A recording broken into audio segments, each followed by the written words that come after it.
नमस्कार दोस्तों, स्वागत है आप सबका हमारे हिंदी ज्ञान बोध चैनल में। दोस्तों, आज के इस वीडियो में हम पाश्चात्य विद्वानों के महत्वपूर्ण कथन पढ़ेंगे। ये कथन मैंने यूजीसी नेट एग्जाम में जो पूछे गए हैं उन सारे कथनों को मैंने संग्रहित किया है आज के इस वीडियो लेक्चर में, और जो महत्वपूर्ण मुझे लगे उनको भी ले लिया है। तो आज के इस वीडियो को बहुत ही ध्यान से पढ़िएगा और सुनिएगा। सुनने से आपको ज़्यादा अच्छे से याद रहेंगे, तो ये आपकी रिवीजन भी हो जाएगी। और इसी तरह मैंने और भी कई ऐसे टॉपिक के ऊपर वीडियो बनाया है जिसको आप पढ़ के सुन के रिवीजन अपनी कर सकते हैं। तो चलिए आज के इस वीडियो को शुरू करते हैं। पहला जो कथन है वो अरस्तु का है। काव्य व्यापार में मनुष्य अनुकरण का विषय है।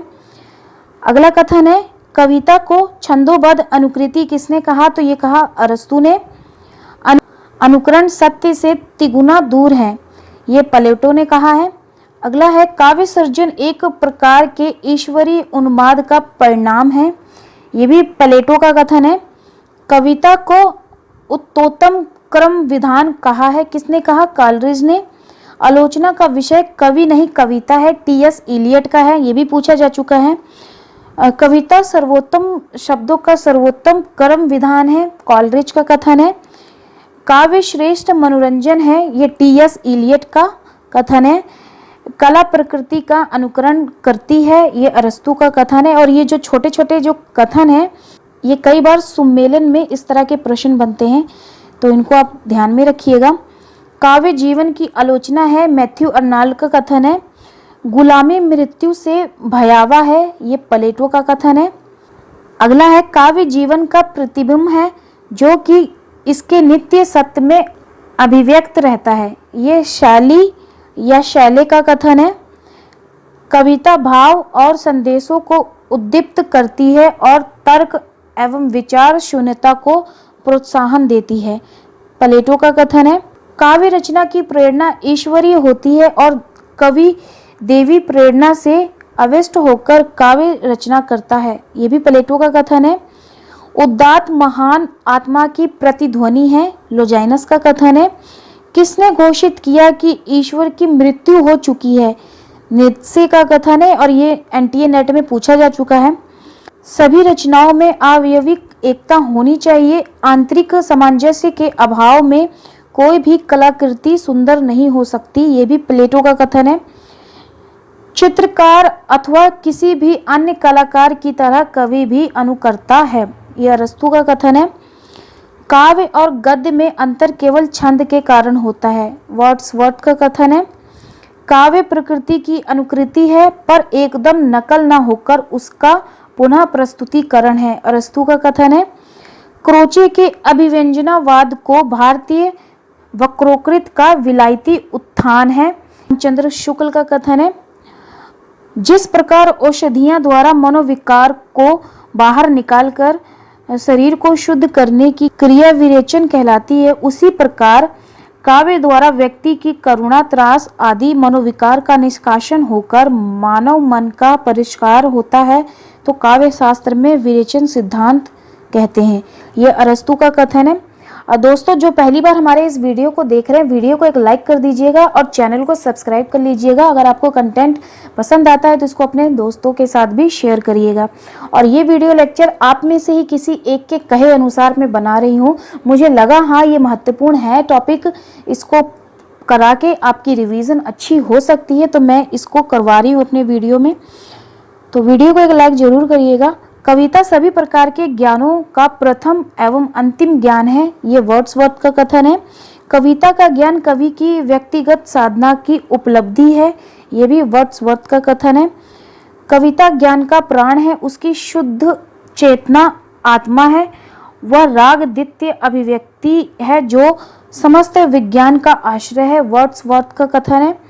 सद्काव्य मानव मन की बलवती भावनाओं का सहज उच्छलन है, ये भी वर्ड्सवर्थ का कथन है। अगला कथन है, कविता का विषय होता है सत्य, व्यक्तिगत या स्थानीय सत्य नहीं, अपितु सामान्य एवं व्यवहारिक सत्य जो किसी बाहरी साक्ष्य आधारित होकर भावों के माध्यम से समग्र रूप से हृदय में प्रविष्ट हो जाता है। ऐसा सत्य जो स्वयं में अपना साध्य है। ये भी वर्ड्सवर्थ का कथन है। अगला है, मुझे और किसी बात का उतना विश्वास नहीं है जितना हृदय के उदात्त भाव की पवित्रता तथा कल्पना की वास्तविकता पर। कल्पना जिसे सुंदर समझती है वो अवश्य ही सत्य होगा, चाहे उसका अस्तित्व पहले रहा हो या नहीं। किट्स का कथन है ये। काव्य में कल्पना की ही अभिव्यक्ति होती है। पीबी शैली का कथन है।